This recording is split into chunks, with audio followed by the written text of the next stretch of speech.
एक गुरुकुल में मैं गया था, वहाँ पर एक बहुत सुंदर शब्द लिखा था।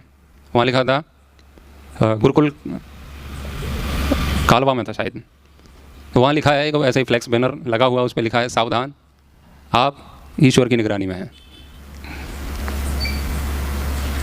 जो व्यक्ति साधारण कैमरे को देख करके पाप करने से बच जाता है, यदि वो व्यक्ति ऐसी सत्ता को, ऐसी शक्ति को मानने लगता है जिसका कैमरा पूरे ब्रह्मांड में लगा है, तो बताइए वो कहीं पाप करेगा? कैमरे से तो बचने के लिए बहुत सारे हमारे पास साधन हो सकते हैं, विकल्प हो सकते हैं। कैमरे को नहीं ढक सकते, अपने मुंह पे वस्त्र लगा सकते हैं, और भी बहुत सारी चीज़ें हो सकती हैं, बाद में उसको डिलीट कराया जा सकता है, कुछ भी हो सकता है। लेकिन परमात्मा ने आपका जो कृत्य है वो रिकॉर्ड कर लिया, उसका डिलीट का कोई ऑप्शन उसमें नहीं है। और हम जो भी कर रहे हैं वो सब रिकॉर्डिंग चल रही है, जैसे कि अभी कैमरे में चल रही है। तो हमें इस बात का भय बिल्कुल भी नहीं रहता है कि परमात्मा हमें देख रहा है, ऐसा हमें लगता है।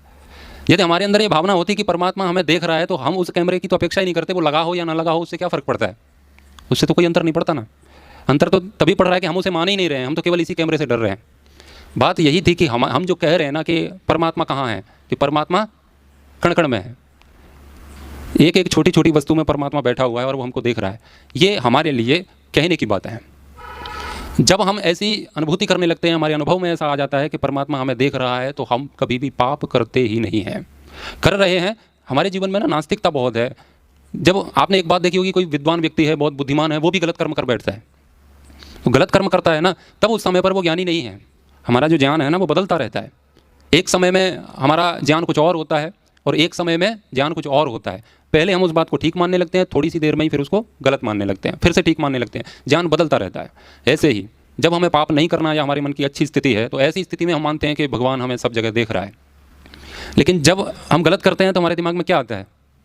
कोई नहीं देख रहा है। यही तो मानते हैं ना कि कोई नहीं देख रहा है। तो जिस क्षण हम ये मान रहे हैं कि कोई नहीं देख रहा, और जिस स्थान पर बैठ करके हम ये मान रहे हैं कि हमें कोई नहीं देख रहा है, उस समय पर हम ईश्वर के अस्तित्व को स्वीकार कर रहे हैं या नकार रहे हैं? नकार रहे हैं ना। उस समय हम मान ही नहीं रहे हैं कि ईश्वर है। तो जिस समय हम नहीं मान रहे हैं ईश्वर है, वह क्षण हमारी आस्तिकता का क्षण है या नास्तिकता का है? वो नास्तिकता का है। अब हम अपने पूरी जीवन शैली को देखें, पूरे दिन की अपनी जीवनचर्या को देखें, उसमें ऐसे कितने क्षण आते हैं जिन क्षणों में हम ईश्वर को नहीं मानते हैं? 24 घंटे में से ऐसे कितने क्षण हैं जिसमें ईश्वर हमारे दिमाग में, मस्तिष्क में, हमारे विचार में आता है? शायद कभी कभी कोई क्षण होते होंगे जिसमें हम ईश्वर के विषय में चिंतन कर पाते हैं या सोच पाते हैं। हमारे जीवन का अधिकांश भाग नास्तिकता के क्षणों में ही व्यतीत होता है। और व्यक्ति जब जब जितनी स्थिति में नास्तिक रहता है, तभी वो उतना पाप करता है। और इसीलिए हमारे जीवन में सुख कम है, दुख ज़्यादा है।